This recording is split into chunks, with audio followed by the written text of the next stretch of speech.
গাজার ছেলে থুকু রাজার ছেলে এসেছে দুবাইয়ের বাচ্চার সাথে টিকটক বিজনেস নিয়ে কথা বলতে।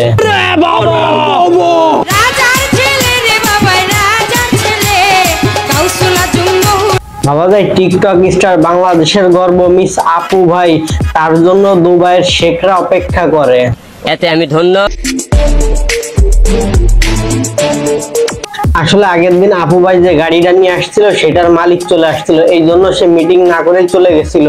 আজকে নতুন আরেকটা গাড়ি নিয়ে আসছে, আজকে মিটিং ঠিকই হবে। মাঝে মধ্যে তো আমি এইটাই বুঝি না, এই আপু ভাই টিকটকার নাকি ইঞ্জিনিয়ার। এই আপু ভাইয়ের ভাবসাব দেখিয়ে মনে হয় এ দুবাইয়ের বাচ্চা নয়তো মার্কিন প্রেসিডেন্ট। আমি একটা জিনিস বুঝলাম না, ওর সাথে সব টিকটকার তো সেলুন দিয়ে নাপিত হয়ে গেছে, কিন্তু ও কেন কাঠ মিস্ত্রি হইতে গেল?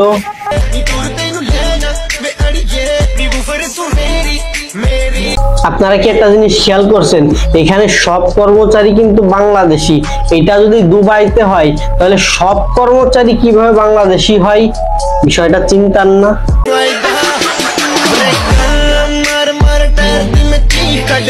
এখানে কাঠমিস্ত্রির কাজ চলতেছে এবং কাজগুলো খুব ভালোভাবে চলতেছে, তাহলে এখানে দুবাইয়ের বাচ্চার কাজটা কি জানি না।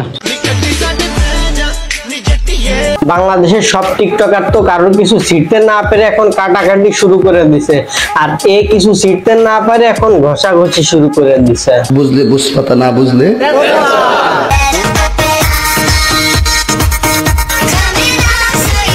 আমার কথা হলো, এই যে যারা গাড়ির দরজা খুলে দিচ্ছে, কোথাও যাইতে গেলে এইভাবে দরজা খুলে দিচ্ছে, এরা আসলে কারা? আরে এরা কারা, কোত্থেকে এলো এরা?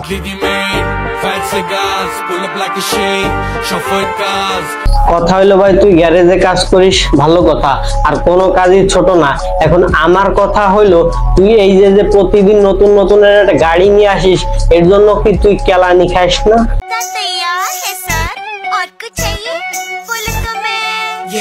আমার কথা হলো, তোর যদি এত মানছির গাড়ি দেখানোর ইচ্ছা হয় তাহলে নিজে একটা গাড়ি কিনে তারপর ফুটনি দেখা।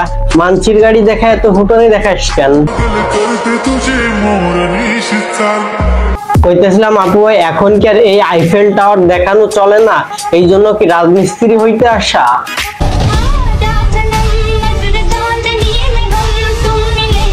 আপনাদের আপু ভাইয়ের নিউ লুক, বক্সারের উপর বেল্ট কি বেল্টের উপর বক্সার, কোনটা কইতাম? তো ভিডিওটা এই পর্যন্ত, ভালো লাগলে একটা লাইক কমেন্ট এবং শেয়ার করে দিন, আর পেজটা অবশ্যই ফলো দিয়ে দিন।